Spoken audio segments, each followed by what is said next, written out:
Valeria Marquez, një influencere 23 vjeçare e njohur për përmbajtjet e saj të bukurisë që shfaste në TikTok dhe Instagram, u vra gjatë një transmetimi të drejtpërdrejtë në TikTok. Sipas raportimeve të mediave meksikane, pak para sulmit, Valeria shprehu frikë gjatë transmetimit duke thënë: "Ndoshta do të më vrasin, ndoshta nesër nuk do të jem sërish live." Vrasja e saj thuhet se është bërë me pagesë, ku një burr i cili pretendonte se ishte dërgues hyri në sallonin e saj të bukurisë dhe e qelloi për vdekje. Autoritetet besojnë se kjo ishte një vrasje e planifikuar nga një vrasës me pagesë. Kjo ngjarje ka shkaktuar tronditje të madhe në Meksik dhe në mbar botën dhe ka nxitur diskutime mbi dhunën ndaj grave në vendin e Meksikës.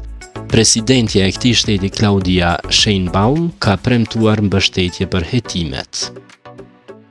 Burri që ka qelluar Valerian thuhet se është arrestuar, mirëpo dyshimet janë edhe tek shoqja e saj, e cila ishte prezente por nuk reagon fare, vetëm se në një qetësi të madhe shkon dhe e ndal live-in.